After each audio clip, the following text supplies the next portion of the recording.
Leviticus Chapter 13, continued.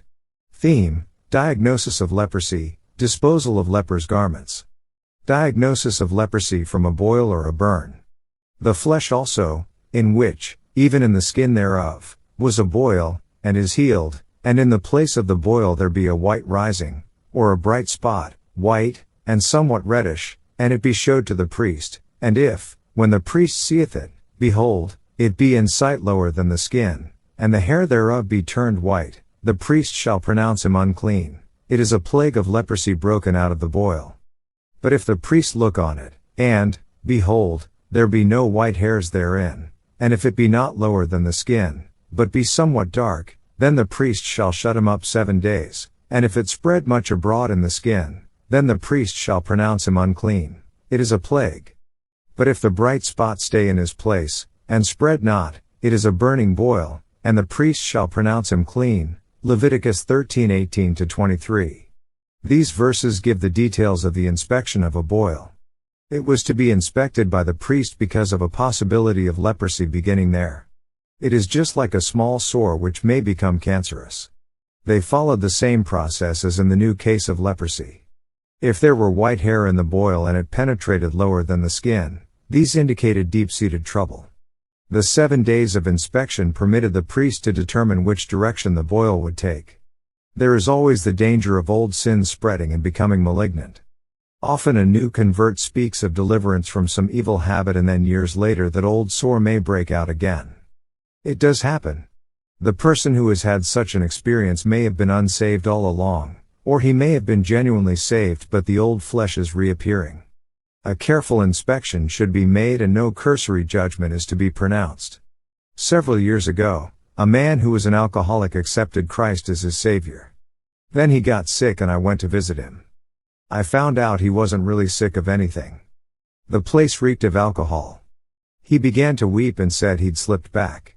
May I say to you, one might feel like taking a fellow like that and putting him across your knee and paddling him.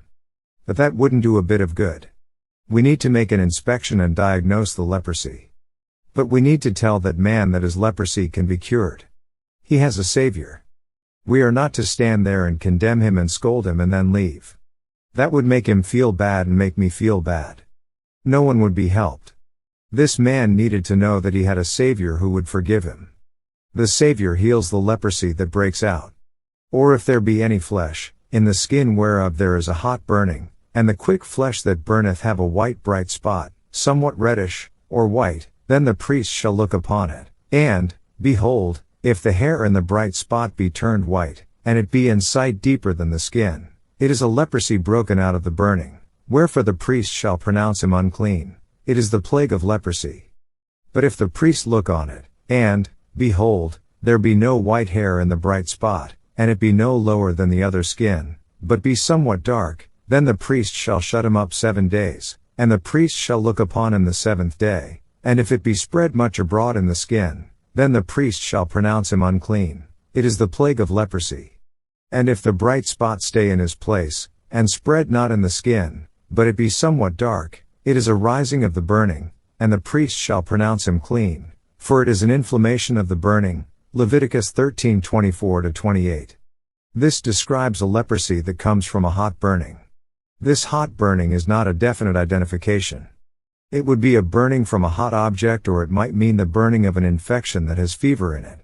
At any rate, there was the danger of leprosy developing in it. This seems to confirm the scriptures that teach us that the flesh must be kept under close observation, for it can break out in the most alarming manner. I speak after the manner of men because of the infirmity of your flesh, for as ye have yielded your members servants to uncleanness and to iniquity unto iniquity, even so now yield your members servants to righteousness unto holiness. Romans 6:19. But I keep under my body, and bring it into subjection, lest that by any means, when I have preached to others, I myself should be a castaway. 1 Corinthians 9:27. All of these passages teach us to watch carefully for the presence of a pimple in the flesh. The flesh cannot please God. Diagnosis of leprosy located in the head or the beard. If a man or woman have a plague upon the head or the beard, then the priest shall see the plague, and, behold, if it be in sight deeper than the skin, and there be in it a yellow thin hair, then the priest shall pronounce him unclean.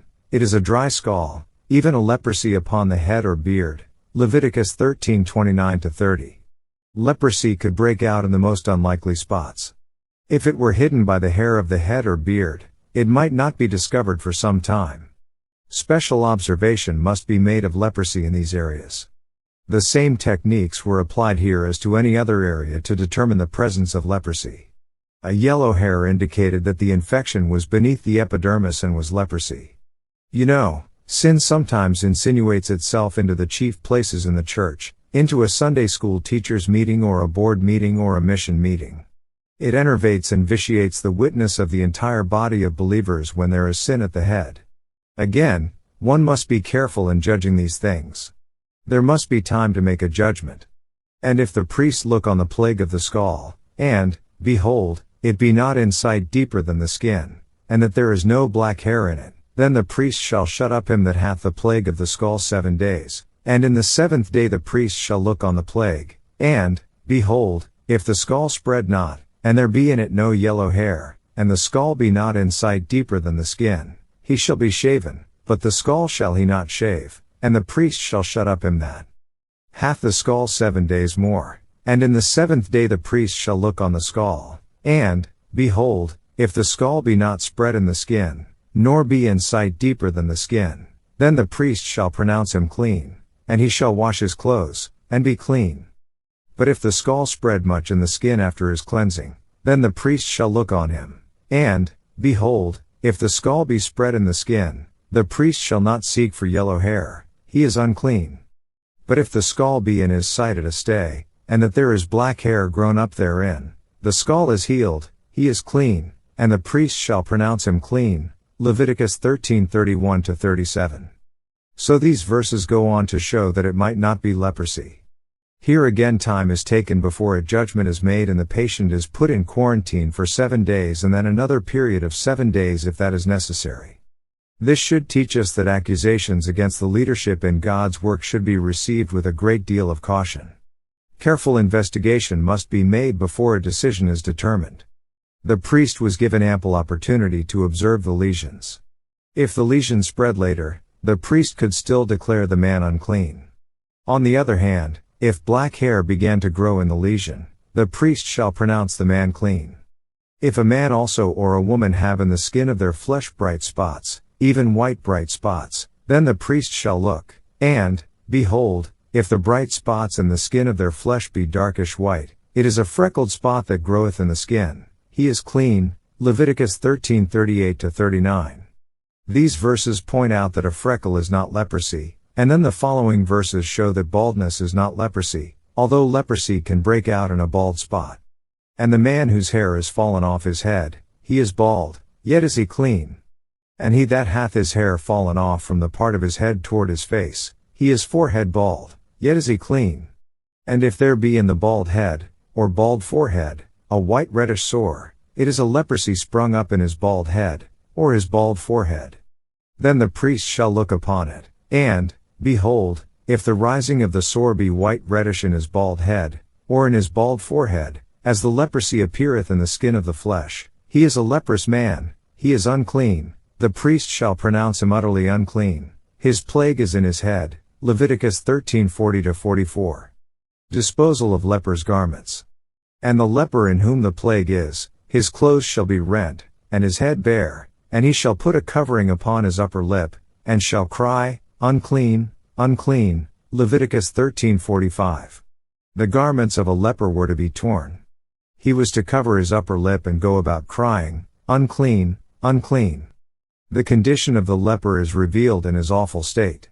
He was capable of transmitting the disease by contact. The sinner spreads his sin wherever he goes. His disease is contagious and he infects others. A father has a right to live his own life as he pleases, but he has no right to take a precious son to hell with him. Many fathers are doing just that. The leper had defiled everything that was around him. That is what this teaches us. Even the garments would spread the infection. Just so, everything sin touches is defiled by it. All the days wherein the plague shall be in him he shall be defiled, he is unclean, he shall dwell alone, without the camp shall his habitation be. Leviticus 13:46. Many sinners comfort themselves by saying they will have plenty of company in hell. Notice that the leper was alone. He was separate.